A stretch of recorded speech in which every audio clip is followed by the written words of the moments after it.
Friends, आज हम बात कर रहे हैं अदानी विल्मा लिमिटेड की। काफ़ी दिन से जिस दिन का इंतजार था वो दिन आखिर आ गया, यानी अदानी विल्मार ने अपना क्वार्टर 4 का रिजल्ट पेश कर दिया है। रिजल्ट के अंदर बहुत चौंकाने वाले आंकड़े निकल कर आए। फ्रेंड्स, यहाँ पे क्वार्टर 4 का जो रिजल्ट है उसमें आंकड़ों में बहुत कुछ हमें इशारे मिल रहे हैं। क्या है वो इशारे? क्या इसके दम पे हम इस समय इन्वेस्टमेंट कर सकते हैं या फिर बिल्कुल मौका आ चुका है कि अदानी विल्मार से एग्जिट हो जाए? क्या आने वाले समय में गिरावट आने वाली है? बहुत सारी बातें जिसको इस वीडियो के माध्यम से डिस्कस करेंगे। क्या यहाँ से अब गिरावट की संभावना बनेगी या फिर बहुत बड़ी तेज़ी अभी बाकी है? तो जो उस रिजल्ट है उसको अच्छे से एनालिसिस करेंगे और जानने की कोशिश करेंगे कि आखिरकार में रेवेन्यू तो बहुत ही ज़बरदस्त बढ़ा, लेकिन बहुत ज़्यादा नेट प्रॉफिट में लॉस हुआ है। तो ऐसा क्यों हुआ? नेट प्रॉफिट कम क्यों हुआ? उसके पीछे जो वजह उसको देखने की कोशिश करेंगे। और क्या यहाँ से क्वार्टर 1 जो नया साल का आएगा क्या वो शानदार हो सकता है, उसको भी हम डिस्कस करेंगे। पिछले दिनों इसने कैसा प्रदर्शन किया उसको भी जानेंगे, संभावनाओं को तलाशेंगे, जिससे हमें समझ में आएगा कि अब वाकई में अदानी विल्मार हमें बने रहना है। वैसे तो पिछले कई दिनों से इसने शानदार रिटर्न दे दिया है। लोगों ने जिसने निचले लेवल से एंट्री किया था उनके लिए तो बहुत ही ज़बरदस्त रिटर्न मिल रहा है। यहाँ पे एग्जिट किया भी जा सकता है। लेकिन फ्रेंड, आगे क्या संभावना बनी, तो सारी संभावनाओं को तलाशेंगे इस वीडियो के माध्यम से। लेकिन फ्रेंड, उससे पहले अगर आप पहली बार हमारे चैनल पे आए तो चैनल को सब्सक्राइब कर दीजिए, एक बेल आइकॉन दबा दीजिए ताकि जब भी नया वीडियो बने पहला नोटिफिकेशन आपको मिले। वीडियो पसंद आए तो लाइक शेयर जरूर कीजिए। चलो फ्रेंड, वीडियो स्टार्ट करते हैं। मैं हूँ आपका दोस्त SB दवे और हमारे अपने चैनल ऑनलाइन कमाई में आपका बहुत बहुत स्वागत है। सबसे पहले कारोबार को डिस्कस कर लेते हैं। स्टॉक ओपन हुआ 758 पर, हाई बनी 783 की, लो है 748 का और अंत में 751 पर क्लोजिंग रही, जहाँ पे 3.70% की गिरावट देखने को मिली। जहाँ पे आप देखोगे तो इस रिजल्ट को इतना ख़राब भी नहीं कहा जा। अब यहाँ पे देखें तो निफ्टी FMCG सेक्टर में आज मामूली सी तेज़ी थी। 38,285 का हिस्सा देखने को मिला, जहाँ पे 0.21% की मामूली सी तेज़ी थी। आपने देखा होगा बाजार में भी की गिरावट थी। तो ये जो मामला है कि यहाँ पे अभी फ़िलहाल बाजार में FI की बिकवाली चालू है और इस वजह से बाजार में हमें गिरावट की संभावना बन रही है। ओवरऑल इसका दोष रिजल्ट को नहीं दिया जा सकता। रिजल्ट में कुछ निगेटिव बात तो जरूर है। अब आप देखोगे तो अदानी विल्मार, जो अदानी ग्रुप और सिंगापुर विल्मार इंटरनेशनल ग्रुप दोनों की जॉइंट वेंचर है, 50-50% की पार्टनरशिप है। इन्होंने अपना जो क्वार्टर 4 का रिजल्ट पेश किया उसमें 25.6% की इनकी गिरावट देखने को मिल रही है इनके नेट प्रॉफिट में, जो 234.3 करोड़ रुपये निकल कर आए। तो यहाँ पे आप देखोगे कि 25% की गिरावट है इनके प्रॉफिट में, तो प्रॉफिट में कमी आई है। लेकिन यहाँ पे सबसे अच्छी बात ये निकल के आ रही है कि इनके रेवेन्यू में ज़बरदस्त जंप लगा है, 40.2% का शानदार जंप, जो 14,960.4 करोड़ रुपये तक चला गया है। तो यहाँ पे आप देखोगे नेट प्रॉफिट तो जरूर कम हुआ है, लेकिन रेवेन्यू बहुत ज़बरदस्त बढ़ा है, यानी इनके इनकम में ज़बरदस्त हमें बढ़ोतरी होते हुए दिखाई दी है।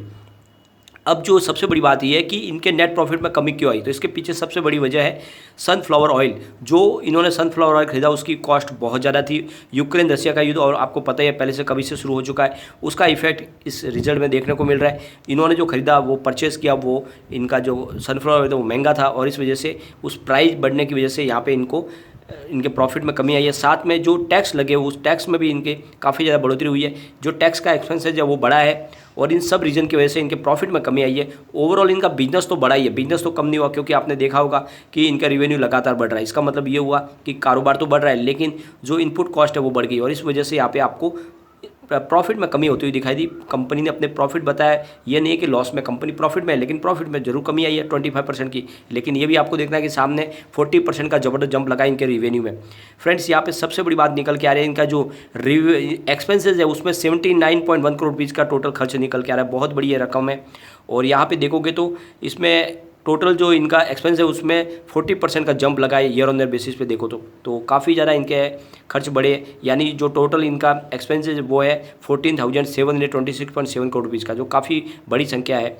और यहाँ पे अगर आप देखोगे तो इनकी जो खर्च में सबसे बड़ी बात है, जो 40% का जो है वो जिनका जो रॉ मटेरियल है उसमें इनका खर्च बढ़ा है और 26% के आसपास दूसरे खर्च में बढ़ोतरी हुई है और इस वजह से जो इनका खर्च बढ़ा है उसने यहाँ पे इनके प्रॉफिट में कमी दिखाई है। फ्रेंड्स, क्वार्टर 4 के रिजल्ट के आने के बाद MD और CEO अंशु मलिक ने एक बहुत बड़ा बयान दिया। उन्होंने कहा है कि हमने अपनी ग्रोथ को मेंटेन रखा है और उसमें अच्छी खासी बढ़ोतरी दिखाई है, जबकि बहुत सारे चैलेंजेस हमारे सामने थे। एडिबल ऑयल के लिए बहुत सारी प्रॉब्लम्स थी, उसके बावजूद भी हमने उनको फेस किया और काफ़ी बेहतरीन हमने आंकड़े पेश किए।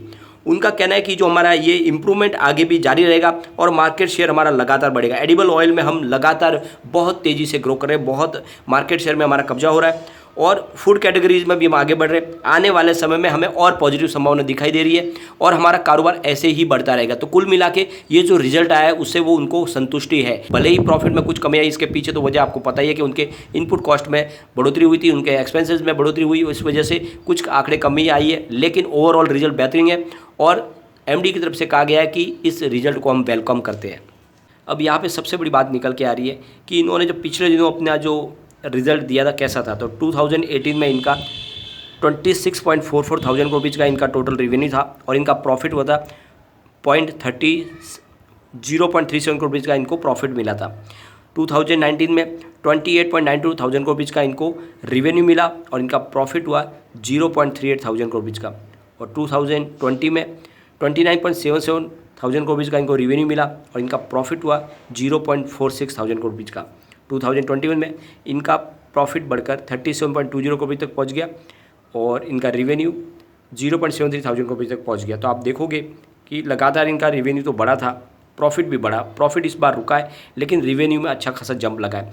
ओवरऑल जो इन्होंने रिजल्ट पेश किया वो बहुत ही बेहतरीन है और यहाँ पे कुछ मायूसी है क्योंकि प्रॉफिट में कमी आई, लेकिन इसका जो है नतीजा कोई बुरा नहीं है। कंपनी ने अभी भी प्रॉफिट बताया और आने वाले Q1 में इसका बेहतर परिणाम हमें देखने को मिलेगा। जो इन्होंने पहले जो महंगी कॉस्ट में ख़रीदारी की है उसका जो अब प्राइस बाद में बढ़ी है, उस वजह से आने वाले Q1 में इनके प्राइस बढ़ने की वजह से इनके प्रॉफिट में बढ़ोतरी हमें दिखाई देगी। नेट प्रॉफिट में ज़बरदस्त उछाल आएगा अगले क्वार्टर में। तो कोई चिंता की बात नहीं, इसमें बने रहे। फिलहाल एक चिंता की बात यह है कि इसको फिलहाल ASM लिस्ट में डाल दिया गया, इसकी वजह से भी लोगों को थोड़ी चिंता होती है। ओवरऑल आपको यहाँ पे डरने की कोई बात नहीं, लेकिन प्रॉफिट बुकिंग तो आपको करनी ही है। काफ़ी ज़्यादा तेज़ी बन चुके, मैंने लगातार आपको बोला है जो भी शॉर्ट टर्म इन्वेस्टर है उनको प्रॉफिट बुक कर लेनी चाहिए। मुझे लगता है कि आगे गिरावट हो सकती है।